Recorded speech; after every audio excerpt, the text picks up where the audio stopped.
This day in sports history.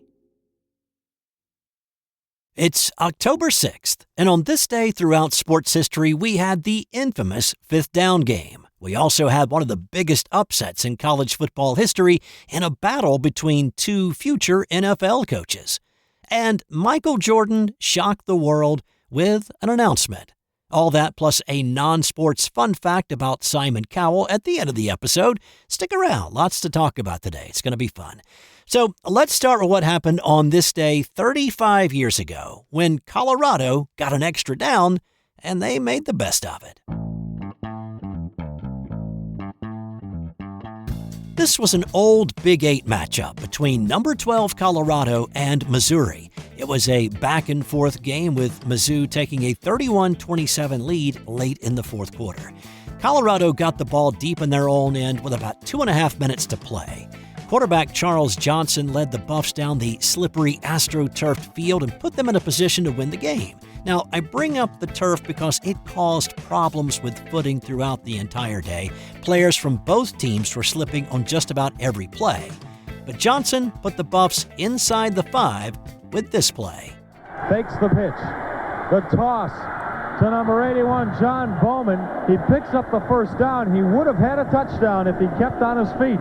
Instead, the ball is placed at the Missouri 3.5-yard line. Another thing to know is that this was the first year that you could actually spike or clock the ball to stop the clock in the college game. And there was some unfamiliarity with it. So on first down, Johnson hurried the team to the line, spiked it to stop the clock, and he did so with 28 seconds left. The down indicator on the sideline had correctly shifted to second down as Eric Bieniemy plowed forward down to the 1. Now at that point, Colorado called its final timeout, but the down marker never shifted to third down. Now one story as to the origin of the extra down comes from the chain crew member responsible for shifting the down indicator getting distracted by emergency personnel behind him working on a fan who was having a heart attack. The fan had been brought down to the running track around the field so they could work on him. Their attempts to revive the man failed. Now, the refs may have also gotten confused with the spike on first down and they never adjusted their personal down indicators that they carried with them. Well, during the timeout, the refs had the upcoming down as second, and the sideline indicator confirmed it for them. Even the announcers believed it was still second down, but it was really third. Second down, 1 yard. Bieniemy stacked up. I don't think he's in. Gotta hurry. The clock at 10 seconds right now. Gotta hurry. The Buffs have no timeouts left. They stopped the clock to unpile everybody. 8 seconds to go. You might want to throw it in the ground here. 6, 5, 4. That's what Johnson does. Stops the clock with 2 seconds left. So another controversial thing on that play is that the officials stopped the clock briefly to unstack the pile despite there being no obvious attempt by Missouri players to prevent Colorado guys from getting up and getting back to the line. The clock should have continued to run, and it should have run out before the spike, but it didn't. Add to that this second spike came on fourth down, and the game should have been over. Of course, Johnson would not have spiked it if he had known it was fourth down. Everybody on the field played under the assumption that it was still third. So now, on fifth down, the Buffaloes found pay dirt. Maybe. Johnson himself, is he in? Yes! Oh my goodness! The ball game. Look out! They're all over the field. The fans are streaming onto the field as if Missouri won. Oh my goodness! And yet on the other sideline, the CU Buff team is running onto the field as if they won. There were guys trying to tear the goalpost down that now have to stop. Well, they're still trying to tear the goalpost down. Holy mackerel! Can we see it? If we can see it again, if he gets in by just a couple of inches, a gutty call by CJ, the option. He sees the seam, he ducks it up inside the right tackle. I'll tell you what, this is for the highlight reel. The goalposts are going down, but I'm not sure they realize Missouri lost the game.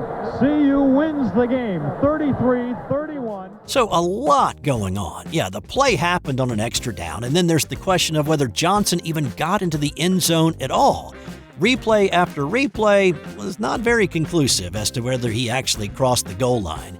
Now, the referees conferred for 20 minutes, sequestered under the stadium after being chased by angry Mizzou fans. They realized their mistake, but decided that the touchdown would stand, with Colorado leading 33-31. They also said that Colorado needed to attempt the point after. Since they were up by just 2 points, potentially, Missouri could block an extra point try and then return it to the opposite end to tie the game up. Colorado took a knee instead. Colorado Buffalo coach Bill McCartney was actually asked if the team should forfeit the game back to Missouri because of the extra play. McCartney said he actually thought about that, but then said that since the field had been in such horrible shape, he decided not to. The Big 8 conference office called it a regrettable error, but not correctable. Colorado won the game 33-31, but pollsters saw the win as illegitimate, and they bumped Colorado down to number 14 in the rankings the following week. The Buffaloes would move their way back up in the final month of the season, eventually ending the year sharing the national championship with Georgia Tech. But they definitely would not have been part of the national championship conversation if not for the fifth down. On this day in 2007, it was a wild one in Southern California when the Stanford Cardinal rolled into LA to play second-ranked USC. The Cardinal were 1-3 after losses to number 14 UCLA, 13th-ranked Oregon, and number 23 Arizona State. They'd also been outscored in those losses by an average of 30 points.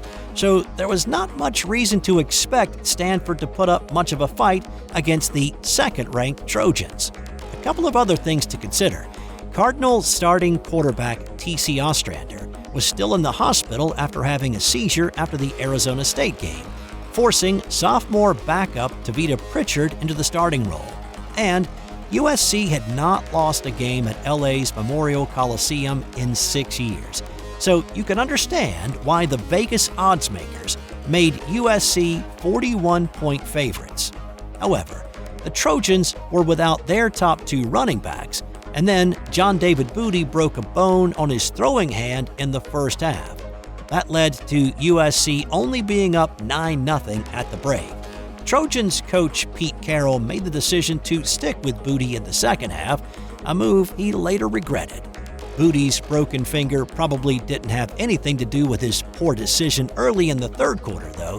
It led to a pick six. Booty's pass picked off. Could be golden goalpost for Yancey.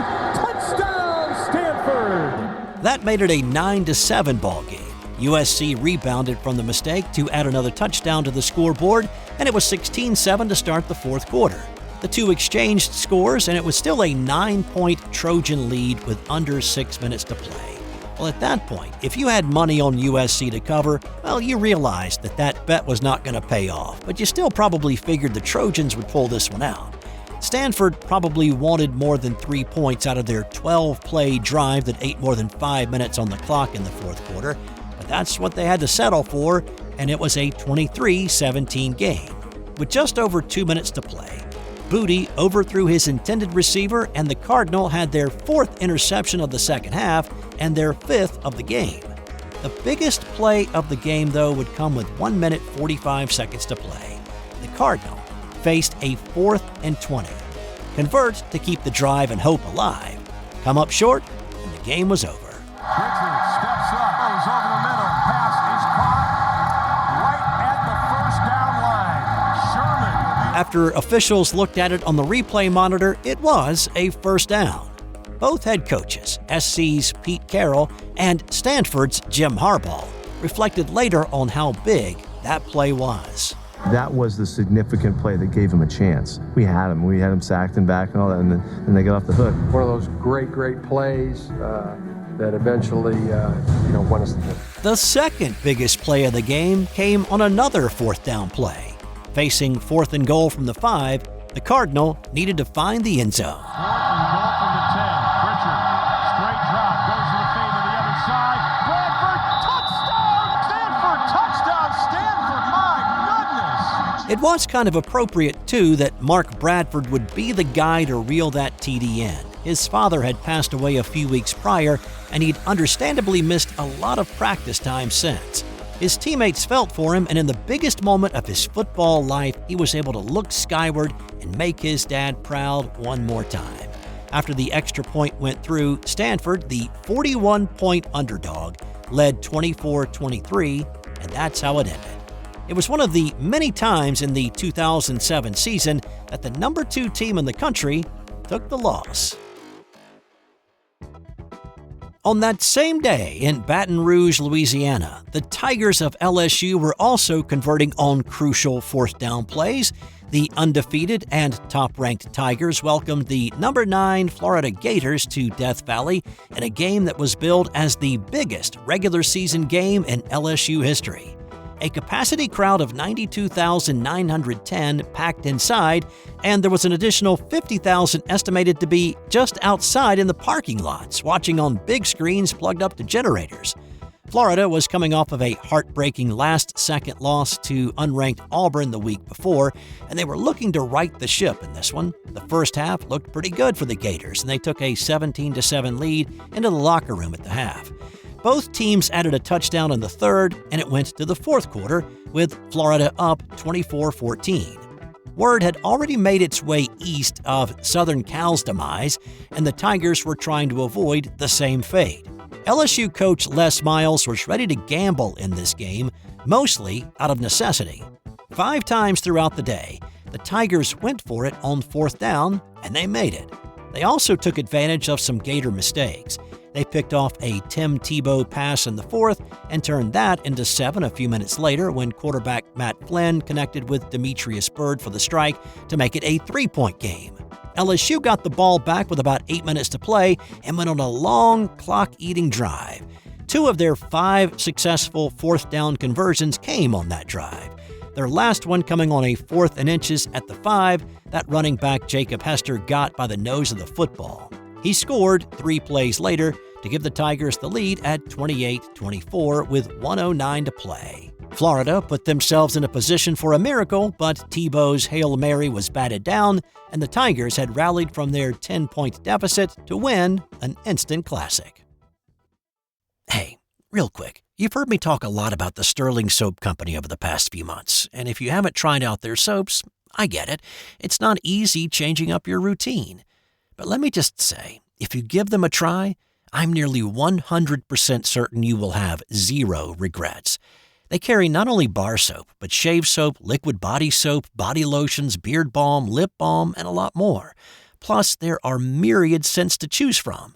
Their products are made with natural ingredients and scented oils, and they are committed to being environmentally conscious.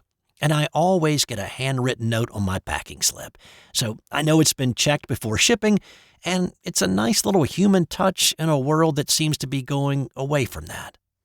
Give Sterling Soap a try today at sterlingsoap.com. On this day in 1993, Michael Jordan shocked the world by announcing he was retiring from the NBA. I've heard a lot of different speculations about my reasons for not playing. But I've always stressed to people that have known me and the media that has followed me that when I lose the sense of motivation and the sense of to prove something as a basketball player, it's time for me to move away from the game of basketball.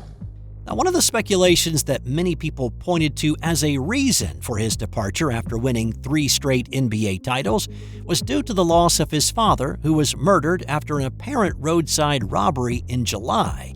MJ also faced a lot of scrutiny and charges about his gambling activity.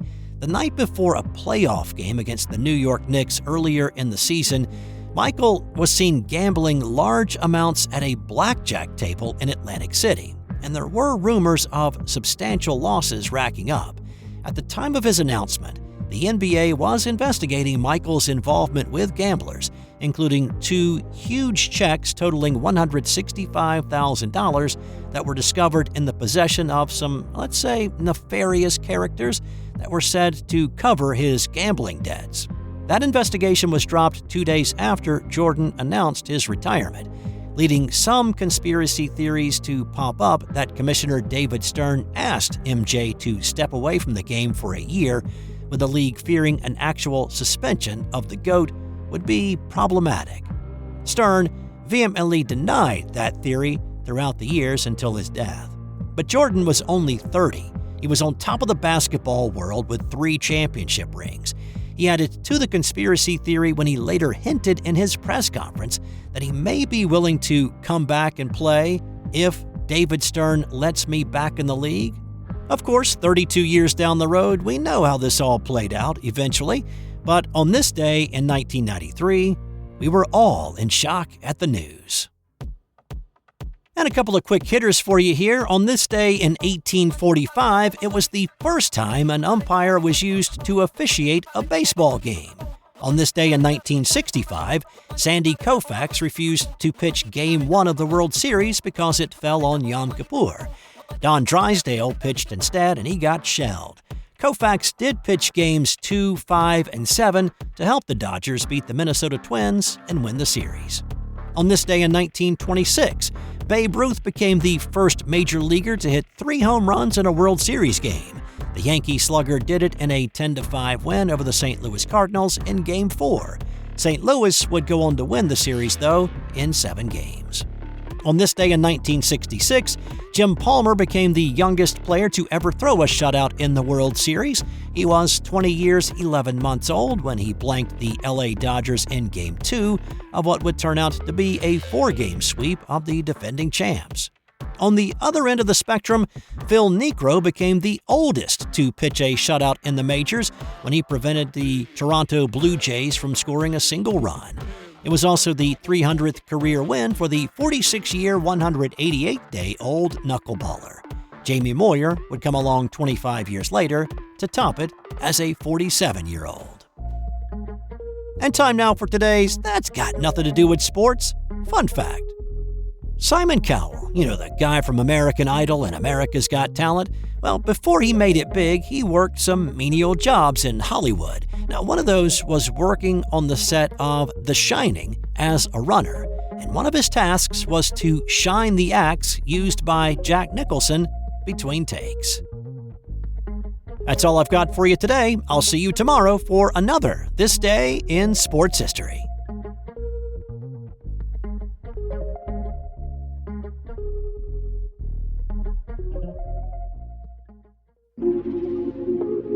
This has been an original Thrive Suite production.